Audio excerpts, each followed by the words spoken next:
আজ ছিল শ্রাবণের প্রথম সোমবার আর আমরা জল দেব না তা কি কখনো হয়? Welcome to my Facebook page new blog video.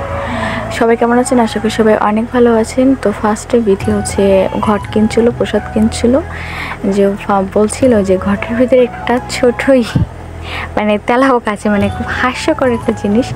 তো তারপর ঘট টট কেনার পরে, প্রসাদ কেনার পরে তো আমি স্নান করতে গিয়েছিলাম। প্রথমে 2টা ডুব দিয়েছিলাম, মানে 3টা, আবার তোমাদের ইচ্ছা যে করে দিতেই পারো। তো তোমরা চাইলে বা হচ্ছে গঙ্গা আর পুকুরে টাকা দিতেও পারো, না চাইলে না দিতেও পারো, বা গঙ্গা মন্দিরে দিলেই এটা হচ্ছে ভালো হয়। যেহেতু হচ্ছে টাকা মনে করেন যে পুকুরে দিলে এটা পাওয়া যায় না। তো তারপরে আমি স্নান করে নিচ্ছিলাম, যে তারপর হচ্ছে বিধি আসলো। বিধি বলছিল যে তো দুজন একসাথে স্নান করি। তারপরে বিধি আর আমি স্নান করে উঠে যে হচ্ছে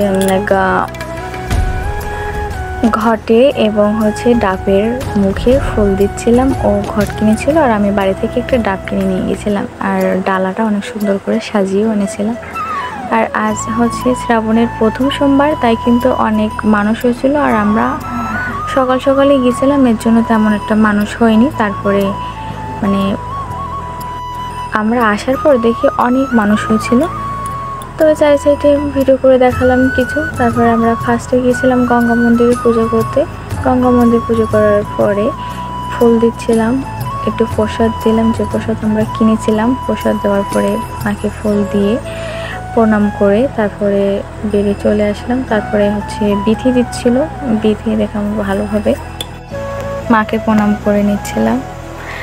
যাই ডাকুন না কেন, মন থেকে কিন্তু ডাকলে ভগবান অবশ্যই সাড়া দিবে, এটা আমি বিশ্বাস করি, কারণ আমিও দেখেছি। তারপরে বিধি পূজা করছিল গঙ্গা মন্দিরে। গঙ্গা মন্দিরে পুজো করার পরে আমরা গিয়েছিলাম বউ ঠাকুরের মন্দিরে ও মনসা মন্দিরে। বউ ঠাকুরের মন্দিরে পূজা দিচ্ছিল বিধি। তো বউ ঠাকুরের মন্দিরে পূজা দেওয়ার পরে, মানে বউ ঠাকুরের মন্দিরে যখনই যায় তখন একটা কথা মনে পড়ে যে এই দিনেই আমার বাবা মারা গিয়েছিল, মানে বৈশাখের 16 তারিখে মারা গেছিল। তখন শনিবারে আমরা বউ ঠাকুরের পূজা দেবো, তাই তো আমি তারপরে গিয়েছিলাম মনসা মন্দিরে। মনসা মন্দিরে মায়ের পরে ফুল দিলাম, তারপর ডাবের জল দিলাম ঘটে। দেওয়ার পরে ওখান থেকে বেরিয়ে চলে আসলাম যে কালী মন্দির প্রদক্ষিণ করবো, তাই তো ওখান থেকে মনসা মন্দির এবং বড় ঠাকুরের মন্দির ঘুরে তারপরে আমরা চলে আসলাম কালী মন্দিরে। আর এটা কি তোমরা লক্ষ্য করেছো, আমরা কিন্তু মানে 5 জন চলছেন, 5টা মেয়ে জল দিচ্ছিল। আমাদের হাতে কিন্তু সবার মোটামুটি সবার সবুজ চিড়ি ছিল। আর এই সবুজ চিড়ি কিন্তু শ্রাবণ মাসে অধিকাংশ মেয়েরা পরে, প্লাস বউরাও পরে। এটা কেন পরে সেটা আমি এখনও জানি না, তবে স্বামীর মঙ্গল কেমনার্থে নাকি এটা পরে সেটা জানি।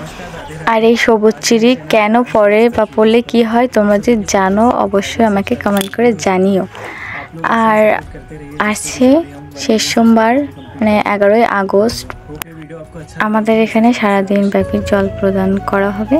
তারপর আমরা ওখান থেকে ঘুরে এসে বাবার মন্দিরে ঘুরছিলাম। বাবার মন্দিরে আমরা হাইস 3 পাক দিয়েছিলাম, তোমরা মানে বীজের সংখ্যায় দিলে হচ্ছে। তারপরে আমি বাবার মন্দিরে বাবাকে স্নান করাচ্ছিলাম, জল নিয়ে ডাব নিয়ে গেছিলাম, দুধ নিয়ে গেছিলাম, সেটা দিয়ে স্নান করাচ্ছিলাম। তারপর আমি বেলের পাতা দিলাম, তারপর একটা হলুদ মতন ফুল আছে সেটাও দিলাম। তারপর বিধি স্নান করাচ্ছিল বাবাকে। তো আজকের ভিডিও এই পর্যন্ত, সবাই ভালো থাকবেন, টাটা, টেক কেয়ার।